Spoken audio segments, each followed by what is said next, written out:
कपड़े मार मार कर ये बर्तन घिस गए हैं, लेकिन ग्राहक आने का नाम ही नहीं लेते हैं। पापा क्या ही कर सकते हैं, हम तो पूरी कोशिश कर रहे हैं। पापा रोज इन बर्तनों को कपड़े से अच्छे से साफ कर करके धूल हटाते हैं ताकि ये बर्तन चमकते रहें और ग्राहक खरीदने आए। लेकिन कोई आता ही तो नहीं है। खैर जल्दी से ये कर लो, हमें पैसों का इंतजाम भी करना है। समझ ही नहीं आता, ये क्रेडिट ले लिया हुआ ये सामान का कर्जा कैसे चुकाएंगे। दुकान में दोनों बेटे और केशव जी अपनी चिंता व्यक्त करते हुए अपना काम कर रहे थे। तभी दो ग्राहक दुकान पर आते हैं। तन्वी के जाने के बाद दुकान में कुछ पल के लिए सन्नाटा छा जाता है। तभी ग्राहक दूसरे अपने पसंद किए हुए बर्तनों के साथ काउंटर के पास आ जाती है। भैया एक कुकर और ये 2 थाली, 2 कटोरी और 2 चम्मच दे दीजिए। इसके कितने हुए? बहन जी पूरे 2000 रुपए हुए हैं। भैया सरासर लूट मचा रखी है, इतने महंगे बर्तन कौन बेचता है? बगल वाली दुकान पर तो इससे बहुत सस्ते मिल रहे हैं। अरे बगल में सस्ते हैं तो वहीं से ले लेती, यहाँ क्या करने आई हो? बहन जी आपको किस रेट में चाहिए? पहले आप कम कीजिए फिर बात करते हैं। बहन 2000 रुपए हमने ज्यादा बताए ही नहीं है, सही दाम है। 1400 में दे दीजिए। अरे बहन कुकर ही पूरे 1400 रुपए का है। देना है तो दीजिए, नहीं तो रहने दीजिए, हम भी जा रहे हैं।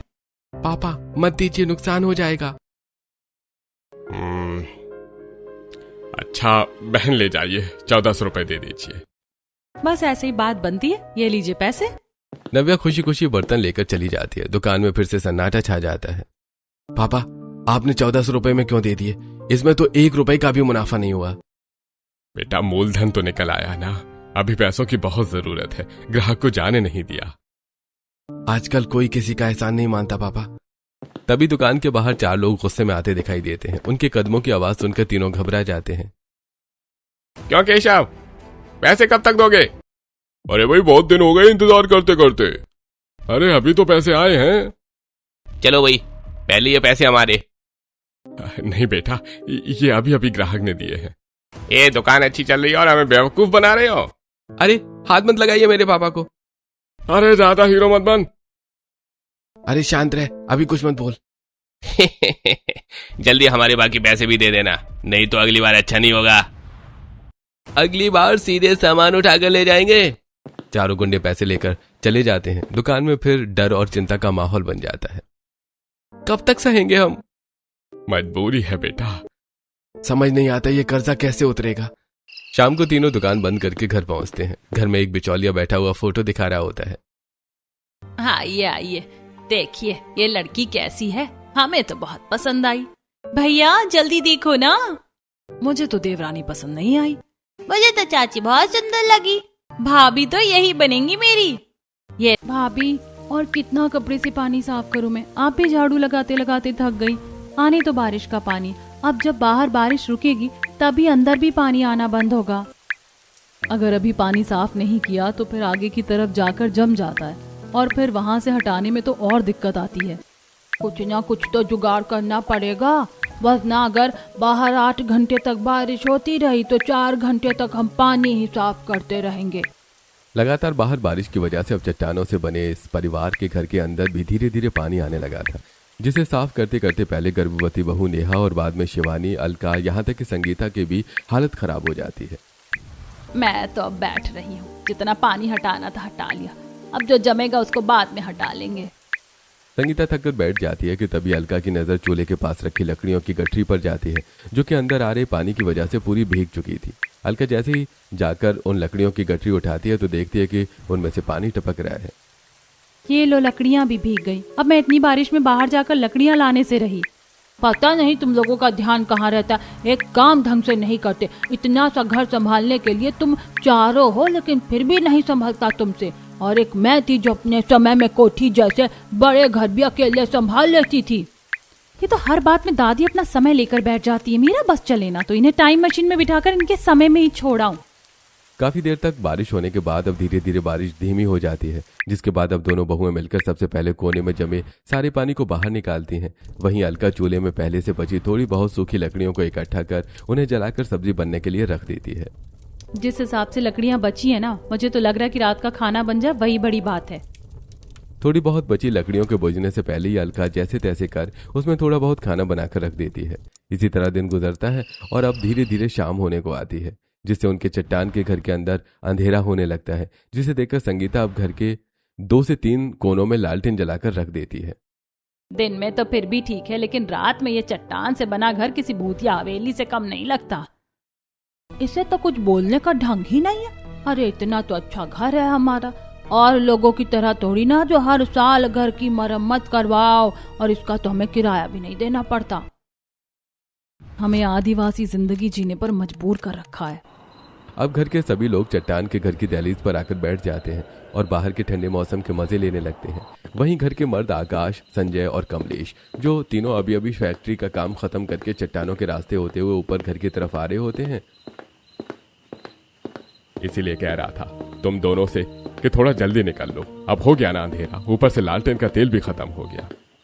अरे बाबा तो क्या करते, मालिक की गाय ने कुछ ज्यादा ही दूध दे दिया था, इसलिए आज वो थोड़ा थोड़ा दूध हम मजदूरों में बांट रहे थे, तो मुझे भी एक बोतल मिल गई, उसी को लेने के चक्कर में थोड़ी देर हो गई। अरे बातें बाद में कर ले। बादलों के ऊपर घर, खेती और रसोई, तुम्हारा दिमाग कहीं खराब तो नहीं हो गया? भला बादलों में कहीं घर, खेती और रसोई बन पाना मुमकिन है? हाँ भाई मुमकिन है, थोड़ी मेहनत जरूर लगेगी, लेकिन मैंने पूरा प्लान तैयार कर लिया है। मुझे बस तुम्हारी हेल्प चाहिए। मेरी हेल्प? तुम तो खुद इतने पैसे वाले हो, तुम्हें मेरी हेल्प की क्या जरूरत है? धनंजय, पूरा शहर जानता है कि जितने स्किल्ड वर्कर्स, जितनी मेहनती मैन पावर और ईमानदार बिल्डर्स तुम्हारे पास है, उतने पूरे शहर में किसी के पास नहीं है। मुझे बस तुम्हारी मैन पावर चाहिए। मैं बादलों तक जाने वाला एक टावर बनाऊंगा, जिसके हर फ्लोर पर फ्लैट की तरह घर होगा और टॉप फ्लोर वाला घर बादलों में खोया होगा। तुम जो कह रहे हो शायद वो मुमकिन है, पर इस काम के लिए क्रिटिकल लीगल प्रोसेस से गुजरना पड़ेगा, जो बहुत कॉस्टली होगा। तुम्हें बस अपने बिल्डर्स और वर्कर्स को मेरे प्लान के अकॉर्डिंग काम करवाना है। बाकी जितने पेपर वर्क, इंजीनियरिंग अप्रूवल, ऊंचाई से जुड़े डॉक्यूमेंट, सेफ्टी क्लियरेंस और दूसरे खर्च होंगे, उन सबकी जिम्मेदारी मेरी होगी। ये मेरा 18 साल का सपना है। चलो ठीक है, पहले मुझे वो प्लॉट दिखा, मैं भी देखता हूँ कि बादलों तक पहुँचने वाली बिल्डिंग कैसे बनाई जा सकती है। जब घर भी बनाना है, खेती भी करनी है और रसोई भी बसानी है, तो बहुत सोच समझकर प्लान बनाना पड़ेगा। चलो देखते हैं। आशुतोष और धनंजय शहर के बाहरी इलाके में बने एक विशाल और लंबे प्लॉट पर पहुंचते हैं, जहां चारों तरफ खुली जमीन होती है। जहां आशुतोष धनंजय को पूरी प्लॉट और प्लानिंग समझाने लगता है, वहीं दूसरी तरफ 2 कमरे के छोटे से घर में रहने वाला कामाख्या का गरीब परिवार मुकुल की गैर मौजूदगी में रात के वक्त जमीन पर बैठा होता है। मम्मी पापा, आप लोग बाहर हॉल में चटाई बिछाकर मत सोया करिए। आज से मैं हॉल में चटाई बिछाकर सो जाऊंगी, आप लोग मेरे कमरे में सो जाइए। नहीं बेटी, ऐसा कभी नहीं होगा। तू हमारी बेटी होकर हॉल में सोए, ये हमें बिल्कुल अच्छा नहीं लगेगा। बेटी हूँ पापा, इसीलिए कह रही हूँ। हम सब कई दिन से देख रहे हैं कि आप दोनों के कमर में अब बहुत ज्यादा दर्द रहने लगा है। अरे बेटी, अब हमारी उम्र हो गई है, हम चटाई पर सोए या बिस्तर पर, थोड़ा तो कमर दर्द रहेगा ही। पर तू अभी जवान है, अगर जमीन पर चटाई बिछाकर सोने की वजह से तेरे कमर में दर्द होने लगा तो हम तेरी शादी कैसे करवाएंगे? तो फिर मैं और मुकुल बच्चों को लेकर हॉल में सो जाया करेंगे। और आखिर आप दोनों कब तक अपनी कमर दर्द के बावजूद हॉल में चटाई बिछाकर सोते रहेंगे? हमें जमीन पर सोने में कोई दिक्कत नहीं होगी। बहू सिमरन हमारी बेटी है और तू भी हमारी बेटी ही है, और तू अपने बच्चे पति के साथ हॉल में सोएगी, ये हमारे लिए बहुत शर्म की बात होगी। तो अपने कमरे में ही सो, हमें कोई परेशानी नहीं होती। हम दोनों आराम से हॉल में चटाई बिछाकर सो जाते हैं। हमारा घर इतना छोटा क्यों है? इसमें तो सोफा और डाइनिंग टेबल। देखा भाभी, कुछ था क्या इसको करने में? ऐसे ही जरा सी देर में हमारी रसोई बन गई। सच कहा, काम जितना देखने में मुश्किल लगता है उतने मुश्किल होते नहीं, बस शर्त है कि उन्हें करने की हिम्मत की जाए। चलो भाभी, अब इसको सजाते हैं। भाभी, आप लोगों ने ये बना दिया, वाह, ये कितना अच्छा लग रहा है। क्या मैं अंदर जाकर देखूं? वाह वाह, हमारी माँ का और चाची का कैफे कैफे, मजा आएगा। अब हम रोज रोज आलू की कचौरी खाया करेंगे। भाभी, ये तो अंदर से भी काफी ज्यादा अच्छा है और बड़ा भी है। हाँ हाँ मम्मा। अच्छा है ना?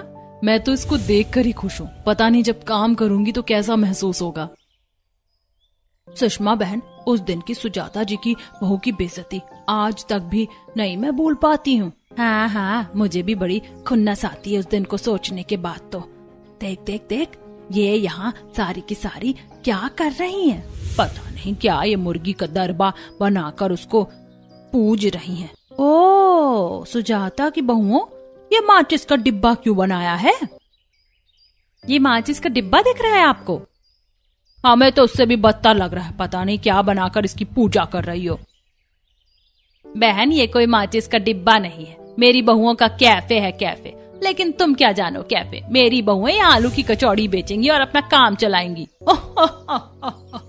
बात सुन लो इन गरीबों की, ये कैफे बनाएंगी। ये लोग यहाँ इस जगह पर खाने की चीजें बेचेंगे और पैसे कमाएंगी। अरे ये गरीबों का गांव है, गरीबों का। यहाँ हम गरीब अपने घरों में 2 वक्त का खाना बना लेना तो बड़ी बात होती है। तुम्हें क्या लगता है कि तुम्हारा ये खेल चल जाएगा? कुछ नहीं होगा। इस दरबे में तुम मुर्गियां ही पालती हुई नजर आओगी। आप हमें नहीं बताएंगी कि हमें क्या करना है और उससे क्या होगा क्या नहीं होगा, समझ आया? भाभी, आप ऐसे लोगों की वजह से अपनी हिम्मत नहीं हारिएगा। ये तो जलने वाले लोग हैं। शिखा ने ऐसे बोलकर सभी को हिम्मत दी, लेकिन ज्योति का मुंह उतर गया था। उसकी नई कोशिश को हिम्मत देने के बजाय कमला और सुषमा उसे तोड़कर चली गई थी। लेकिन शिखा ने सभी को समझाया। अब देखना यह था कि क्या उनका कैफे चल निकलता या फिर नहीं, और उन्हें यह आइडिया आया कहां से था। जानने के लिए चलिए कहानी में पीछे चलते हैं। ये लीजिए, किस किस की प्लेट में पूरियां नहीं है? ले लीजिए, बन गई हैं। बहू, बस मेरा खाना तो हो गया। सच में तेरे हाथ की आलू की कचौरी का तो कोई तोड़ ही नहीं है। ऐसी बनाती है कि कचौरी के साथ साथ बर्तन भी खाने का मन करता है। मन नहीं मान रहा है, एक और खा ही लेती हूँ। बहू, मुझे भी एक और कचौरी देना। कोई बात नहीं है, हजम नहीं हुई तो क्या है, रात का खाना नहीं खाऊंगी, लेकिन हाँ कचौरी तो आज मन और पेट दोनों भर कर खाऊंगी। भाभी, आपके लिए तो कचौरी बच जाएगी। हाँ दीपा, मेरे लिए बच जाएगी, लेकिन क्या हुआ माँ? किस लिए आप लेकिन बोल रही हैं? कुछ नहीं बेटा। बता दे बेटा कि क्या क्यों परेशान है। माँ जी, वो मेरी ऋषिकेश जी से बात हुई थी तो उन्होंने कहा कि। क्या कहा? ठीक तो है ना मेरे तीनों ही बच्चे? हाँ बाबा, वैसे तो ठीक है, लेकिन उन्होंने कहा था कि वहाँ शहर में भी ना काम नहीं है। वो जो काम किया करते थे अब वो